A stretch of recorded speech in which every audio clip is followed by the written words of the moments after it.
यौन शोषण के गंभीर आरोप के बाद आध्यात्मिक संत आसाराम बापू पर गिरफ्तारी का खतरा मंडराने लगा है।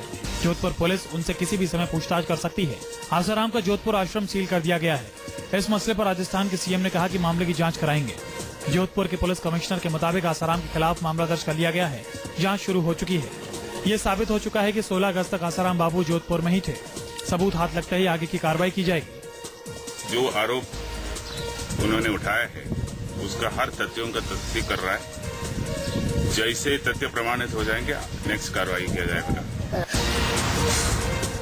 आसाराम पर लगे यौन शोषण के आरोप पर उनके प्रवक्ता उनके बचाव में उतर आए और कहा कि आसाराम बापू 15 अगस्त को जोधपुर में ही थे। लेकिन आसाराम के शिष्यों ने इस दावे किए कि अगर हवा निकाल दी कि आसाराम 16 तारीख तक जोधपुर में ही थे। उसके बाद उनके प्रवक्ता भी बयान से पलट गए और कहा कि आसाराम उस दिन जोधपुर में थे, लेकिन जो आरोप लगाए गए हैं वो बेबुनियाद है। उन्हें साजिश के तहत फंसाया जा रहा है। प्लानिंग की गई कि भी बापू को कैसे फंसाया जाए, कैसे बदनाम किया जाए और उसके बाद फिर एक संगीन आरोप लगाए गए ताकि जल्दी से बदनामी शुरू हो जाए। आसाराम बापू के खिलाफ दर्ज यौन शोषण के मामले को लेकर सियासत भी शुरू हो गई है। बीजेपी उपाध्यक्ष उमा भारती आसाराम बापू के साथ खड़ी नजर आ रही हैं। उमा भारती ने ट्वीट करके कहा है कि संत आसाराम बापू निर्दोष हैं। सोनिया राहुल गांधी के विरोध की उनको सजा मिली है। कांग्रेस के राज्यों में उन पर झूठा केस दर्ज किया गया है। संत बापू के साथ हैं। वहीं राजस्थान के मुख्यमंत्री अशोक गहलोत ने कहा है कि साधु संतों को ऐसा आचरण करना ही नहीं चाहिए जिससे इस तरह की नौबत आए। गहलोत ने कहा कि पूरे मामले की गंभीरता से जांच होनी चाहिए और अगर दोष सिद्ध हो जाता है तो कड़ी सजा मिलनी चाहिए। आरोप लगना एक बात है, मेरा मानना है कि अगर आरोप में सच्चाई है तो कड़ी से कड़ी कार्रवाई होनी चाहिए, कड़ी से कड़ी सजा मिलनी चाहिए। गुजरात पर्यटन का प्रचार करने वाले अमिताभ बच्चन मुख्यमंत्री नरेंद्र मोदी की तारीफ के लिए अपनी आवाज के गलत इस्तेमाल से काफी खफा है। यूट्यूब के इस वीडियो में गुजरात के मुख्यमंत्री नरेंद्र मोदी की तारीफ के लिए उनकी आवाज का इस्तेमाल किया गया है। बिग बी ने ट्वीट किया है कि प्यारे दोस्तों, 2007 में मैं टाइम्स ऑफ इंडिया के लीड इंडिया कैंपेन से जुड़ा था जिसमें देश के गौरव का गुणगान किया गया था, लेकिन किसी ने उसी कैंपेन से जुड़ी मेरी आवाज का इस्तेमाल कर फर्जी वीडियो बनाया है। इसमें ऐसी तस्वीरें लगाई गई हैं जिससे जाहिर होता है कि ये वीडियो गुजरात के मुख्यमंत्री नरेंद्र मोदी का प्रचार है। इस शख्स के खिलाफ तुरंत कानूनी कार्रवाई की जानी चाहिए।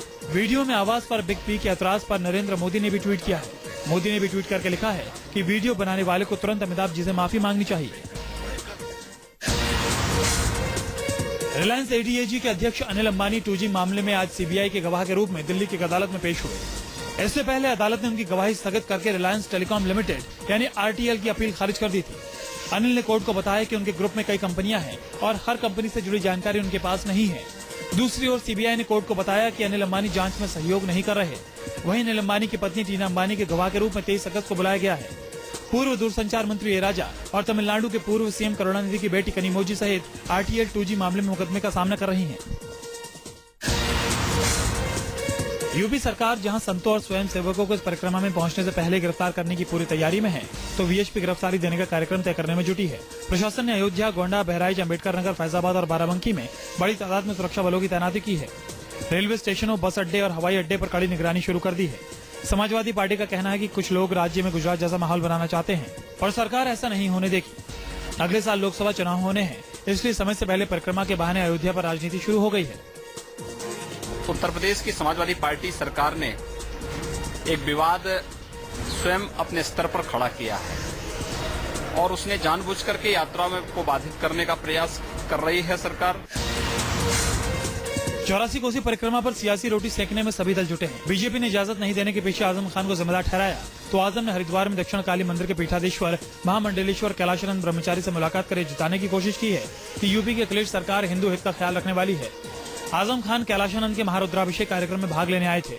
इस दौरान बजरंग दल के कार्यकर्ताओं ने आजम खान का जमकर विरोध किया। इस मौके पर आजम ने अयोध्या में 84 कोसी परिक्रमा पर रोक लगाने को जायज ठहराया है। सरकार की अपनी रिपोर्ट्स होती हैं, आपने सुना होगा उन तमाम जिलों से जहां ये गुजरनी थी वहां के सारे जिलाधिकारियों ने कहा कि हम लॉ एंड ऑर्डर नहीं मेंटेन कर पाएंगे। संसद में कोयला घोटाले की गायब फाइलों के मुद्दे पर जारी गतिरोध के बीच लोकसभा में 11 कांग्रेसी और टीडीपी सांसदों के निलंबन के फैसले ने नया हंगामा खड़ा कर दिया है। बीजेपी ने लोकसभा में संसदीय कार्य मंत्री कमलनाथ को इस प्रस्ताव का विरोध किया, जिसमें कांग्रेस समेत टीडीपी के 11 सांसदों को पूरे सत्र के लिए निलंबित किए जाने का प्रस्ताव रखा गया। इसे लेकर सदन में जोरदार हंगामा हुआ, जिसके बाद लोकसभा की कार्रवाई कल तक के लिए स्थगित कर दी गई। लोकसभा में प्रतिपक्ष की नेता सुषमा स्वराज ने निलंबन के प्रस्ताव का जोरदार विरोध करते हुए कहा कि कांग्रेस अपने मुख्यमंत्री को भी नहीं मना सकी। सुषमा ने कहा कि अगर इस प्रस्ताव पर वोटिंग होगी तो बीजेपी सदन से वॉकआउट करेगी। मानसून सत्र में खाद्य सुरक्षा बिल को हर हाल में पारित करने के लिए बेचैन यूपीए सरकार की राह के रोड़े फिलहाल कम होते नजर नहीं आ रहे। मंगलवार को बीजेपी ने कोयला घोटाले की फाइलें गायब होने का मुद्दा उछाला, जिसके चलते फूड सिक्योरिटी बिल पर चर्चा नहीं हो सकी। तो आज कांग्रेस की कोशिश पर एक बार फिर पानी फिर गया। 11 सांसदों को निलंबित करने के संसदीय कार्य मंत्री कमलनाथ के प्रस्ताव पर भारी हंगामे के बीच लोकसभा की कार्रवाई कल तक के लिए स्थगित कर दी गई। कांग्रेस की मुश्किल ये है कि उसे बीजेपी के साथ साथ तेलंगाना के प्रस्ताव का विरोध कर सीधे सीमांध्र के अपने सांसदों और टीडीपी से भी निपटना है। कयास लगाए जा रहे हैं कि सरकार मानसून सत्र हफ्ते भर बढ़ाकर खाद्य सुरक्षा बिल को पारित करवा लेने के मूड में है। कांग्रेस महासचिव दिग्विजय सिंह बयानों के बाण चलाते चलाते आज अपनी एक और इच्छा जाहिर कर बैठे। जी हां, दिग्गी राजा बीजेपी नेता सुषमा स्वराज के खिलाफ लोकसभा चुनाव लड़ना चाहते हैं। भोपाल में दिग्विजय सिंह ने खुलकर कहा कि वो अपनी पुरानी सीट राजगढ़ से नहीं बल्कि पार्टी इजाजत दे तो विदिशा से चुनाव लड़ना चाहेंगे। लेकिन जब उनसे ये कहा गया कि सुषमा स्वराज के तो भोपाल से चुनाव लड़ने के कयास लगाए जा रहे हैं, तो दिग्गी राजा ने कहा कि वो भोपाल से भी लड़ने के लिए तैयार हैं। यानी दिग्गी राजा हर हाल में सुषमा स्वराज के खिलाफ चुनावी सवन में कूदने के लिए तैयार हैं।